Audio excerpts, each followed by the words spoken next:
Meditation and Spiritual Life, Swami Yatiswarananda. Blessings of Illumined Souls. Through holy association, one's latent good samskaras are aroused and the bad ones are checked. So, association with the holy, the illumined souls, helps us awaken our good sanskaras which are latent, sleeping as it were, and the bad ones are controlled and they slowly, naturally fade away.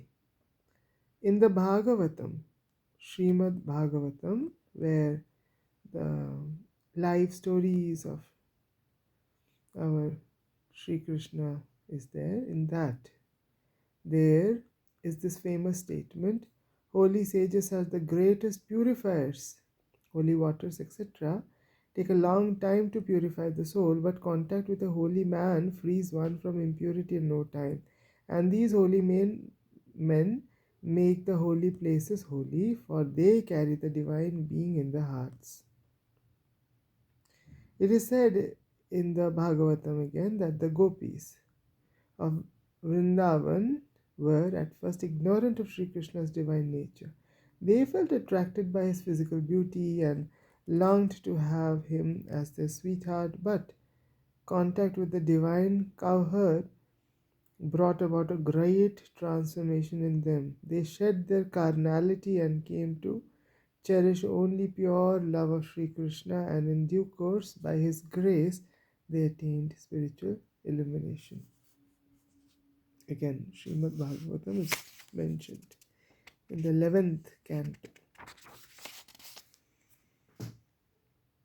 So, this is very important that initially we may have all our defects and problems, but contact with the holy transforms us. If you come into intimate contact with an illumined soul, you should realize that God's grace has been showered on you.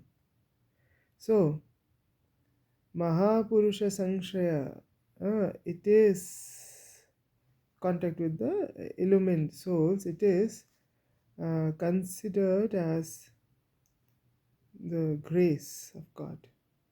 That grace may be taken away any day and perhaps forever, for this lifetime or for many lifetimes. Some of you may not be given a second chance. The Vivek Chudamani says, a human birth, the longing for liberation, and the company of illumined teachers are extremely difficult to get except through God's grace. So, Manushyatvam, Mumukshutvam, and Mahapurusha Sangshaya, which is there in Vivek Chudamani. The company of illumined souls is invaluable, but difficult to get. You do not know the infinite love of the great ones. We ourselves have seen some of the children of Sri Ramakrishna incessantly busying themselves with our problems, how to help us, how to put us on the right way. There is no return for such love. It is marvelous. No one can ever repay them. It must ever remain unpaid.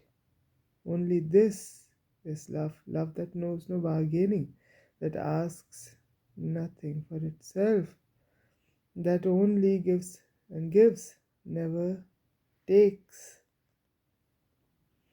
One day, Sri Ramakrishna asked a rich man to help Naren because the latter was in great difficulties and his family had nothing to eat.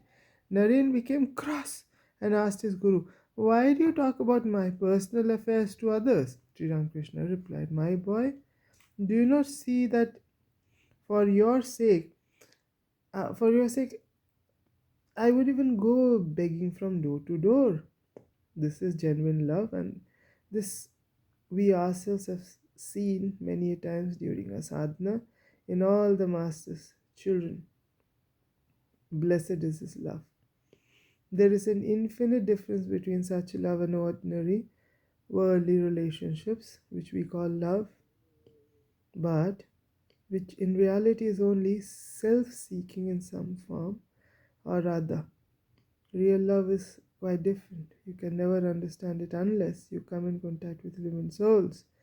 God is the indwelling spirit in all, but we have to realize this consciously and come in direct contact with Him. Then His power works through us. That is the case with the living souls.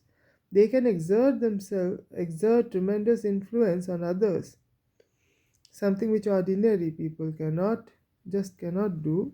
When Sri Ramakrishna touched Naren, the young man immediately got super conscious experience. Later on, Narendra too, as Swami Vivekananda, brought about changes in others when he touched Kiddy. Then a young mathematics professor in Madras, the latter immediately underwent a transformation. His atheistic ideas vanished and he became a staunch follower of Swamiji and Vedanta. These holy men are like live electric wires which are connected to a powerhouse. They are always in conscious contact with the divine. Their finite personalities are always in touch with the infinite. When you touch a live wire, you get a tremendous shock. When you touch these pure souls, you touch the Lord ever present in them. That is the meaning of Christ saying, and he that seeth me seeth him that sent me.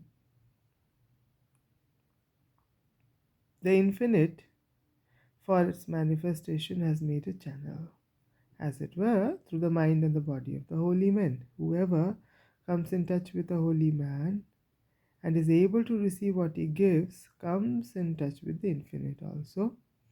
But the important point to note is that one should be able to receive, should have the capacity to feel the contact. Otherwise, as Sri Ramakrishna used to say, the sannyasin's kamandulu goes with him to all the places of pilgrimage, yet does not lose its bitter taste. When we approach holy men, we should be in the right mood, open to receive their blessings.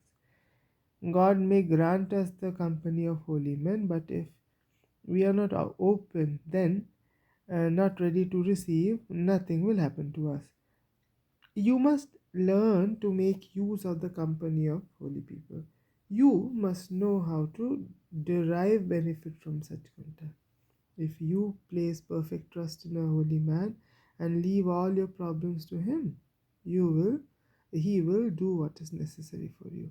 He will lead you along the right path. But in such a case, your trust must be complete. You shouldn't be doubting Thomas, should not be a doubting Thomas.